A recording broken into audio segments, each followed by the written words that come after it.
right, welcome everyone. Welcome Recovery U members and anyone else who's joining us today. Today we're going to dive into a conversation with Eric Bargaud. Since 2008, Eric has been a voice for mental health and an active trailblazer in the world of digital detox and experiential wellness. We will be discussing his most recent project, Express the Excess, his new book, and different strategies for coping with our phone habits in a healthier way. So Eric and I have known each other for, is it a couple of years now, Eric? It's been almost 3 years now. Wow. So Eric and I met at Kripalu, right? We met at Kripalu Yoga Retreat Center. So very like-minded people here, exploring health, wellness, holistic lifestyle, and things like this. But one thing that Eric is focusing in on is, well, he can express it better than I can, but generally speaking, what I notice is a focus on social media addiction, tech addiction, the types of things that are just starting to really grow in our culture. And I think it's really important to get these ideas out there. So welcome, Eric. And if you want to say a little bit more about who you are, where you're coming from, maybe how you got into this focus, that'd be great. Thank you so much, Dylan. I'm so glad that I can be on this call today, and I hope that whatever I will communicate on this screen, because it's still virtual, that will reach the one that are in need of this information. And before I get started, I think it is important to say that I'm going to speak as a peer supporter, that I'm not a doctor, a scientist, or I know better. A little bit about me, where to start? Well, let's put it this way. The reason that I'm so convinced about my work, that I'm putting so much energy and so much love into it, is because I was the one to really see the benefit from this work of mine. And it's only because I was able to taste the difference in my own life that I was eventually able to share it with others. And I believe that itself, just like you, Dylan, is the fuel to nourish a good life in a real sobriety.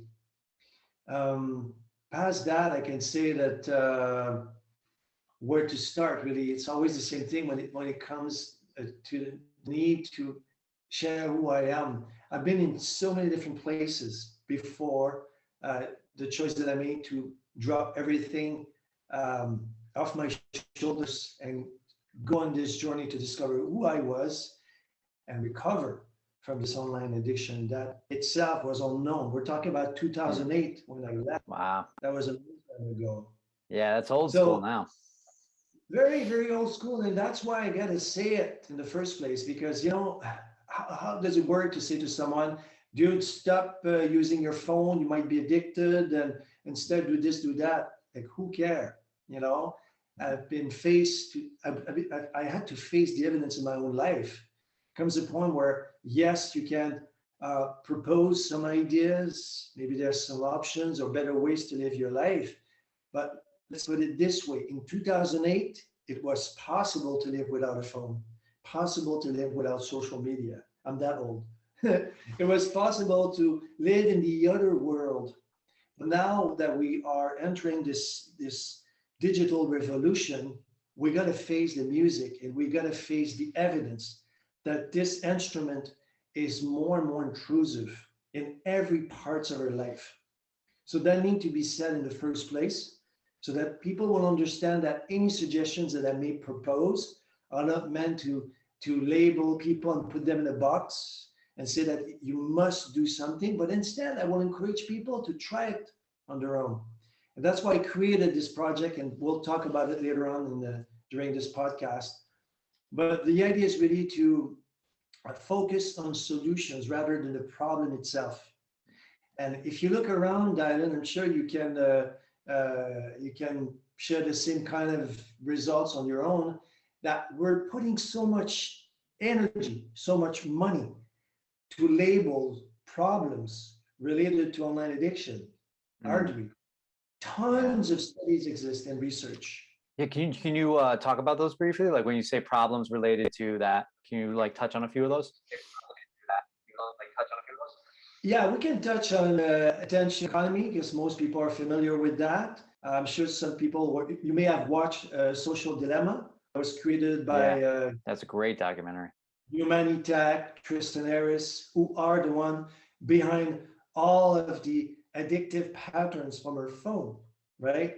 And I mean, they're really honest when they say that, look, we are the one who created, we were the one to cause this issue in the first place. However, that itself doesn't solve the problem. You can recognize and acknowledge that, yeah, we created the monster, as they call it in Silicon Valley, but how can we stop the machine? How can we slow it down? Mm. And rarely that they come with solutions to that. They argue at a very intellectual level that perhaps we need to be more mindful about the way we use this technology so it doesn't use us, but we don't provide simple, realistic, and accessible solutions to this conflict that is no longer limited to a bunch of fellows from one part of the world. It's a global issue right now, right? I was talking to some people from India just recently, and it's the same thing. What happened in India is the same that what happened in America or Europe or other part of the world. So that's like something. Sorry, go ahead. No, go ahead, Dylan. Well, that's something that's so typical of addiction too, is that it doesn't discriminate, right? So addiction, if it's addiction, it's going to affect every single class of people that has access to that thing, whether the thing be alcohol or whether the thing be a smartphone, so that's really interesting, because I think of it, well, India is, some parts of India are really affluent, but for the most part, India is a really poor country, right? And so even so, addiction is still, sounds like, is still wreaking havoc over there in this area as well, right? And yet, when you say that, because I've been in India twice, there's places where it is super rich because they're trying to follow the American model. There's big tech cities, as they call it, that have such a potential, that are pretty much direct the continuity of the American model or Silicon Valley. So I was in Bangalore, just a few weeks before the beginning of the COVID last year, and I just couldn't believe it in my eyes. And I went there twice, and in less than 2 years, already I saw the change in the urban setting. So there's places where, yes, they're very poor, and other places where it's really rich. Silicon Valley of Asia is how we call it, right? So as I said, the fact that now they are seduced by this technology that replace old type of habits and jobs and patterns and cultures, this is where we have to draw the line between, okay, this is a technology that can serve a purpose as a tool. What are we to do when this thing no longer serves the immediate purpose and create other issues in return? Like if you're an addict, let's talk about it for a moment. That's the main purpose of this session today. If someone struggles with any chemical substance abuse, we all know what needs to be done at the end, right? You stop drinking, smoking, or whatever, and you do it one day at a time. You make sure that you have access to the right support to help you out in a moment where you feel fragilized, and you just work your way to nourish yourself with healthier emotions. So far, so good. Now, what are you supposed to do if you're addicted to this thing, right? You can say, okay, now I'm going to remove myself completely from it. And then I'm going to count the days. And then I'm going to collect, as we do, collect the first year, second year. Right, the coin. To say that we need that to survive. Yeah, man, that's a tough one. The main question that I ask here, and I don't have all the answers, by the way, but how can we manage to function normally, with this thing, knowing in advance that at any given moment, the same thing can control us? This is like pure cocaine, by the way, for the brain. You will both know that. So if you pay attention kind of content that you have access to, or the reason why you're using it, I'm sorry to say, but you're hooked. And I've seen it with my own eyes in my life, but also in the life of many others. Yeah. It's huge. Yeah, man. It's definitely yeah, it's got the hooks in for sure. But how do we manage something that like that it's like almost like having to have a drink every day when you're an alcoholic, you know? Yeah. Granted, I don't think it's as destructive as alcohol or heroin, but it definitely is destructive, uh yeah, man. So actually that segues into a good question. So would you like, what do you consider, do you kind of consider this to be like the new dope? Yeah, and as I said, it was on my first website years ago, Is the Web the New Dope? And it was also supposed to be used for a magazine who no longer exists called Stigma. It was the first magazine in Canada that was fully dedicated to stigmas. Oh wow. Uh, yeah, yeah. And it went on for a year or so, and I was supposed to be on the front cover of the magazine just before it finally shut down.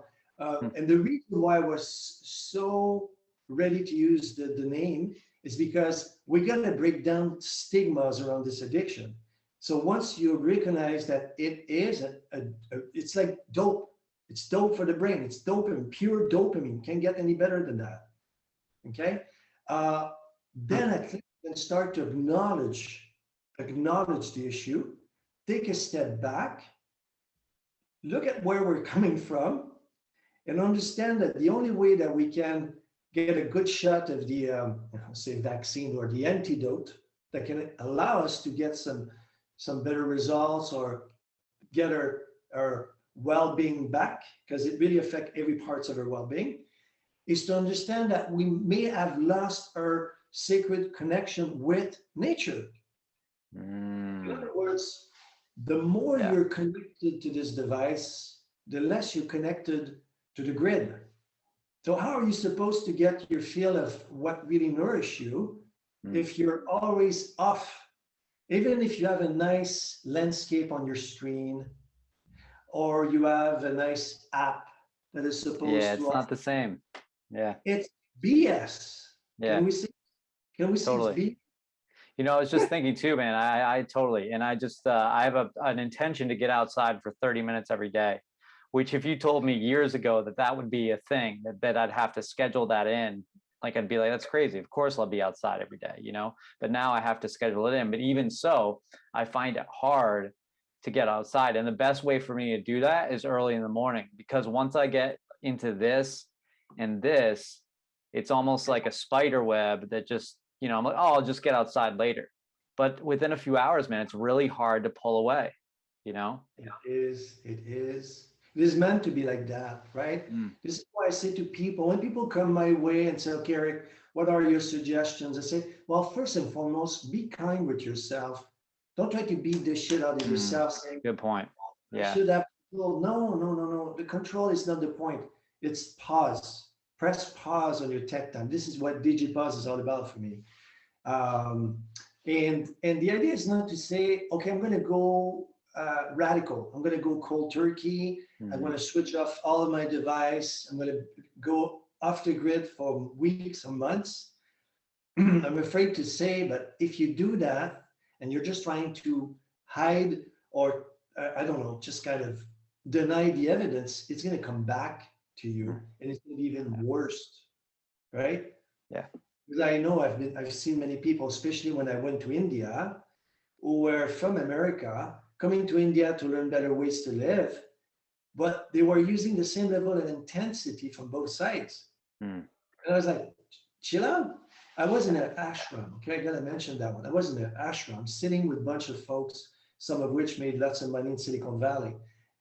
One of the guys said, well, I'm so excited because next week I booked my cave. There were a cave next Mm. to our ashram. It said because my goal is to reach. He was trying to be enlightened by the end of the year. So it was on his calendar, and he was telling me that yeah, I want to be enlightened by the end of this year. I'm like, no, that's not how it works. What is that Yeah. about? If only it was that easy, you just schedule it in and you're enlightened. That's all Guess it what? takes. You create the opposite. Yeah. Create more confusion and less passion, which Mm. is something I'd like to talk with you today because I believe that self narcissism is destroying lives. on this planet more than ever. And we've been convinced, by the media or whoever. I don't want to start a fight against anyone today, but we've been so encouraged, to believe that you got to show that you're special. I'm sorry to say you're not special. Mm. You're unique. And that's a huge Mhm. difference, Mm. And Yeah, good distinction.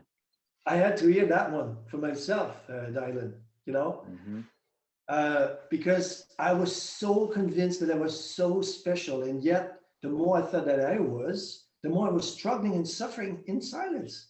Mm. I was trying to give a good show, when you try to impress people. And I wish this time I'm going to get more likes, that's very demanding on the system. And it creates such an inner distress. And you look around and you say, well, others are doing it. Why would I don't do it myself? Yeah. So you lack in terms of ability to reach people. And we both know that the roots of emotional intelligence is all about compassion, empathy, and resilience. But where is that? When it's all about you, me, Mm. the I culture, right? Which is very much our culture. The American It culture is is, very much so that much. way. Yeah. Yeah. So you see that I'm very mainstream and I'm going against this kind of culture. Mm. Because to me, it's like Yeah. if you really want to heal yourself from this dysfunction, you got to go back to nature. And guess what? Nature doesn't have any hidden agenda. It's egoless and it doesn't care a moment about the way you look. You can impress nature. Nature it's a raw thing. It's been there way before us, and Mm. it will Yeah. stay after us, right? Yeah. Definitely. So how do you integrate that? Like, what does that look like for you when you say connect with nature? Like, what does that look like for you on a daily or weekly basis? Well, let's put it this way. I'm going to sound a little bit Hollywoodish when I say that. You just wait until you reach a point where you're about to die, you get into a very deep, intense digital burnout. Then you question yourself, what's wrong with me? And finally, you're like, okay, maybe I need to give up on everything. And then you say, maybe I will take my bicycle and I will travel around the world for a couple of years. And in exchange, because I need to learn how to be humble, and there's no book that can help me doing that, I'm going to do it. And then you start traveling around, meet people, and it's pretty much my journey, Dylan. So of Is course, that what people, you traveled? Hold on, you traveled by bike around the world? yeah, Wow. yeah. I went from one addiction to another. Okay, my first But addiction was that sounds like a online. much healthier addiction. Yeah, yeah. But I became addict to digital detox. Hmm. So when I started, nobody was talking about it. Nobody was even aware of it. So I'm technically the pioneer when I started, but my intention was not to make a business out of that. What's the point? My intention was to first survive from this digital burnout, who almost caused my death, physical death. And I was like, wow, now life makes sense to me. Because when you travel, as I was traveling on a bicycle, the world appeared to you, the real one, right? You're like, wow, there's so many things I can do when I'm not stuck Hmm. in front of a phone or a Hmm. computer. That's cool. Yeah. Be very direct. I was watching porn, on my Hmm. screen while I was supposed to work on my business. Because back Hmm. in the days, I was a public speaker, I worked in the show business and la la la. Yep. Um, I was not able to function normally. And Hmm. there were some of that, they were like this kind of thing that I couldn't explain. I was Hmm. sober from alcohol, but I was so into this addiction, a little bit about looking at my emails, porn, it was a mix of everything. So for me, it was like, how am I supposed to find a solution to that? Because I was just encouraged to spend more time online. Remember back in the beginning of 2000, a little bit after, how it was just, we're pushing it, forcing Yeah. everyone to adopt the e-commerce attitude.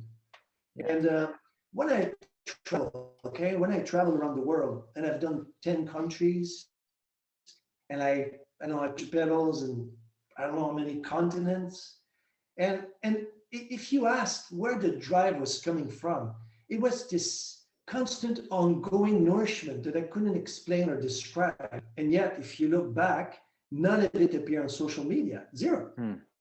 Because I was on a real digital detox mode. And the issue is this: I was so hooked to it that I couldn't go back to the normal. And it took me years and years and years to make this kind of transition. Wow, man. You've been quite the journey, quite the journey. So the last question I have for you is, let's see, I've made sure to make note of this one here. Well, two parts to this question. So one would be, why is this unknown to so many people? Like, why do you think this is so unknown? But first, if you can touch on just real briefly, actually, I'll save that for last. So I was going to ask you, what simple things can people start to integrate? So not everyone's at this like full blown burnout yet. No. But they can still kind of change a little, change some. So, but before we go there, because that could be a good way to wrap up so people remember it and take away those simple tips. Why do you think this is so unknown to so many people?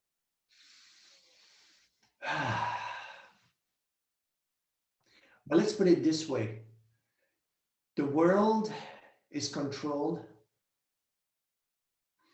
The world is controlled by the seven giants. Do you think it is at their advantage to talk about the weakness from this environment, this tech environment? Of course not. We've been pushed, forced to obey under rules and conditions that goes against our own needs. The same way that when you shovel some fast food in your mouth, you know you're not doing any good for yourself. However, we're so seduced. The marketing was designed to give you an impression that it's normal. You see the new normal? So imagine a potential entrepreneur that says, oh, I need to start a business, especially with COVID right now. Got to start a business online. I need to be seen. I need to generate whatever it is, right? We know where it's going. It's all going in the same place. You got to feed the machine. So imagine the stress that it causes you to know in advance that you cannot choose other options.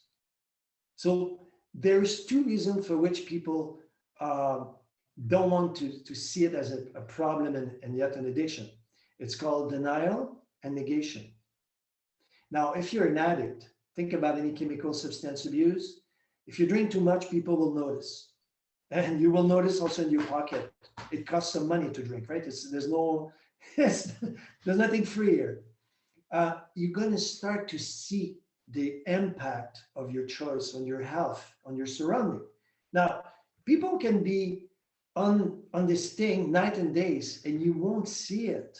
You might recognize that maybe someone need a bit of a rest. You can see it physically, but past that, you can fool anyone around. Okay, this is why this problem is taking such a huge proportion at the global scale, because everyone is convinced that it is normal to be on it night and days. And I saw it with my own eyes, so nobody can argue with me. For all the countries I've been to, I've seen people sleeping with their phone under the pillow. Okay, interesting. Yep. I thought I was an addict until I saw the world for what it was. And I saw people using a phone while they were taking a shower. Yeah, dude. So yeah, texting while driving is one that it's just so I've been. Yeah, it's so bad. I've done that. Like, it's just what it is, smart. right? Yeah, for sure. Yeah. We need to own it. Does it make sense? To own it, recognize it, and take some actions upon it. Definitely, man. I think there's lots of courage and a huge amount of honesty with yourself. Yeah. Huge. Yeah. The biggest thing for me, it seems like, is getting outside. Like you were mentioning, nature, just, at least half an hour. When I can get 2 hours outside, that's the amount of time. When I get 2 hours out of Wi-Fi, because it's not just outside, it's like in the woods, away from kind of all of it, power lines, Wi-Fi. When I get 2 hours away, that's when something psychologically clicks. And it's almost like I stepped out of this cloud of electromagnetic fields, but I never feel it until I'm outside for a while. I'll feel it a little bit if I get outside for like half an hour. It's great to do that, but I really feel it when I'm outside for like a couple hours. It's really Yeah. different. Yeah. You can probably say that it is also, it is not comfortable. It is not meant to be comfortable. At first, it's like, I don't want to go outside. It's too cold. I don't know. Mm. So it demand from you, right? You gotta give yourself the permission to step out. And the more you do it, the more you get the benefits from Mm. it. Yeah. And the more you understand that, okay, so I need to use intrinsic motivations so that I know that the choices that I make will give me something back in return. Doesn't pay off, you know? Totally. It's the total opposite of addiction. Addiction is like a downward trajectory. It feels good, get some benefits, but every time you do it, the substance or behavior again, it's just getting worse and less return. Whereas nature, these intrinsic things you're talking about, at first a little uncomfortable, maybe it doesn't feel great the first time, but over time it gets better and better. And so yeah, it's a good segue. So what are some simple tips, maybe like 2-3 things that people can start to implement if they want to change this relationship with the media, cell phone, etc.? Well, they can set up a session with me and get an idea of what they can do. But I don't like to promote myself like that. I think people need to first taste it on their own to understand that, yeah, I can do it. It's possible.